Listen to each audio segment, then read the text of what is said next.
Hello everyone, Richard here, and welcome to episode 21 in my Payday 2 weapon guide.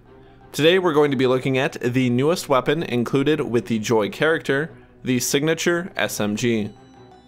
Available as either a standalone SMG or wielded akimbo, the signature is based on the 6 Hour MPX, a modern SMG designed for the United States Army. The SMG shares many design features with the AR-15, M16, and MP5 series of weapons, making it more familiar and easier to maintain and use by US forces who are already rather familiar with those platforms. The MPX chambers the NATO standard 9x19mm parabellum round, providing adequate stopping power and controllability under sustained fire.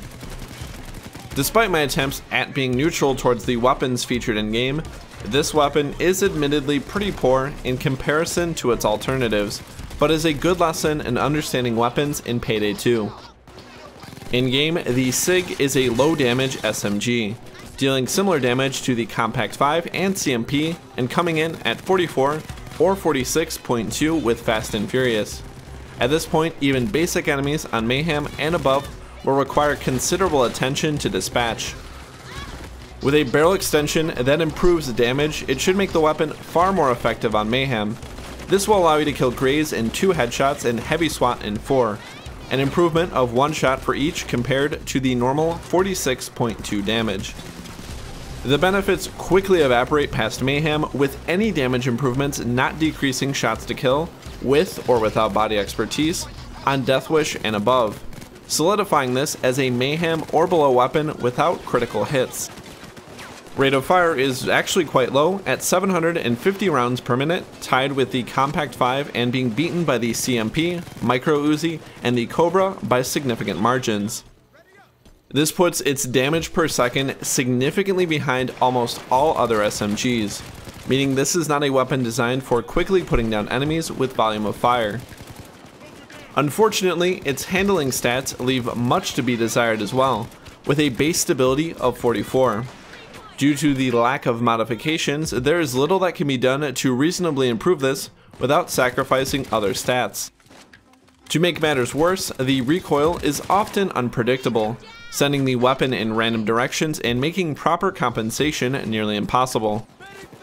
Accuracy too is also extremely lacking at 44, and outside of boosts, barrel extensions, and a stock, there is no way to improve this number, making it a very poor choice for engaging enemies past medium range. The poor accuracy and high recoil soils one of the best roles for SMGs, and that is as a quick and easy bulldozer killer.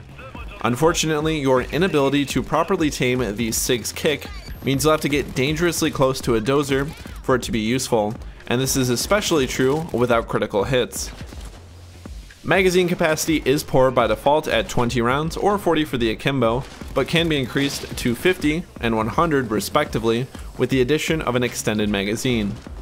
This thankfully incurs no concealment penalties, making it an easy choice if you wish to run this with a high concealment build. Total ammo is also good at 200 rounds for the single SMG and 240 for the akimbo. While not spectacular, it's enough to keep the weapon positive in most cases. However, on higher difficulties, the use of fully loaded basic or aced, or the akimbo skill may be required to maintain a positive ammo economy. Its subpar damage, however, will mean that every round will pack less of a punch than with other SMGs, and your poor handling means it'll be tougher to guarantee consistent hits. Reload speeds are on the lower end of the spectrum, and while faster than the Compact 5, both the akimbo and single signature will be beaten by the Cobra and CMP. Unfortunately, unlike many other SMGs like the Heather and the Krinkov, the SIG cannot be equipped with speed pull magazines, meaning that the only remedy to this is aggressive reload or lock and load. For our modifications, I actually have 2 offerings available.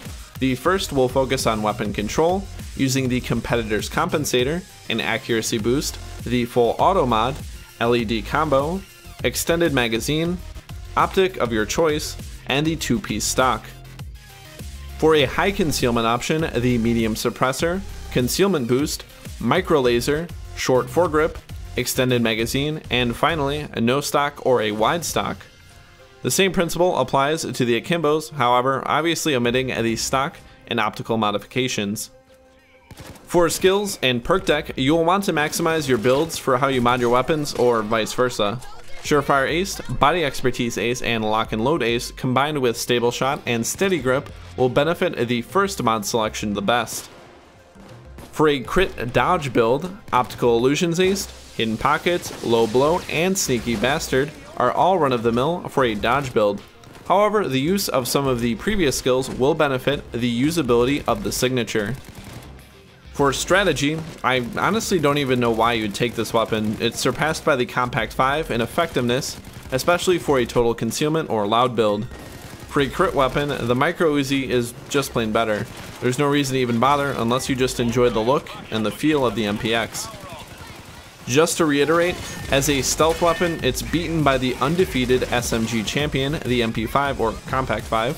For crits, the Micro Uzi takes the cake. For loud, any other low damage SMG will do what the SIG does, but just objectively better. Thank you all very much for watching. Join us next time when we take a look at the Contractor 308.